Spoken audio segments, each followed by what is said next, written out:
Sinners being re-released for Halloween weekend. I think it's really cool. They had talked about it coming out in August, but I really like that they're bringing it out around Halloween when like everyone's going to be wanting to watch vampire movies or, dress up like vampires. So it's like very cool to put it around an event. The one thing is like, do people want to go to the movies on Halloween night, or is it just going to be, on other nights around then? But I think it's a great start to start thinking about when we can start re-releasing movies again so that they can be seen at different times by the audiences that love them. And obviously Sinners had a wide reaching audience.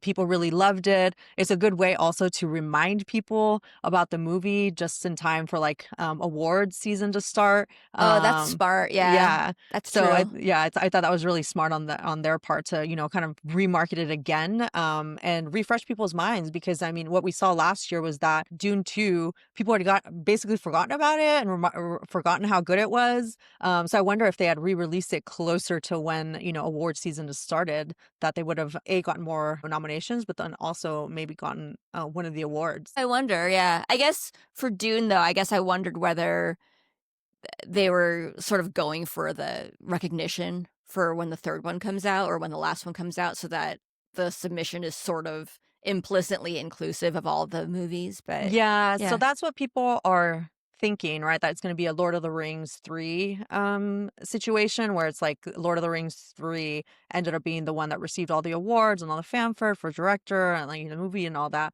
The thing that people are saying is the problem with that is that Dune 3, the book that it's based on, isn't Mhm. that great.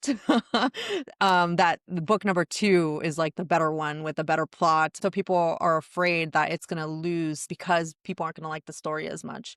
And it's also just, trying to bet that, Denis Villeneuve is going to be able to do the same thing and come out with a movie at that caliber when the storyline isn't as great as, Mhm. 1 and 2. So we'll see. But yeah, something that, to think about for movies going forward, where it's like, Yeah. do you not just want to award the movie that you want to award instead of waiting to award the entire set of movies? Because like, what if actually at the time that's going to be when the Odyssey comes out, right? So now it's going to be competing against Christopher Nolan's next movie, which, I don't know. I mean, you might be putting it up against, though I guess actually it did compete against his last movie, right? Because last year I was think so, yeah. um Oppenheimer. Oppenheimer.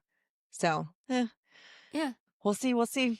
Yeah. But anyways, I thought it was pretty cool that Cinder's coming out again. Yeah, I think it's Kind of cool. moved I off think topic. it kinda makes me hopeful about a new era of movies, in Hmm. that it's going, in a sense, it's going back to what movies used to be, which is this which is collective experiences. Hmm. Like when movies first came out, people would get dressed up to go to the movies, and because it was such an event, it was such a novel and unique thing to do. But, over the years, obviously movies have become more pervasive. Everyone knows about them. Yeah.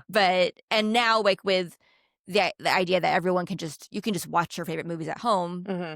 I like this idea of bringing it back to in person, but in a way that it's because people are actually getting something that they cannot get at home. Hmm. So I'm hopeful for that. And Sinners was a great movie, and totally great for it to come back for Halloween. It also lends itself well to people dressing up if they want to. Yeah, definitely. I'm sure that a lot of couples are going to dress up like one of the two, main Hmm. couples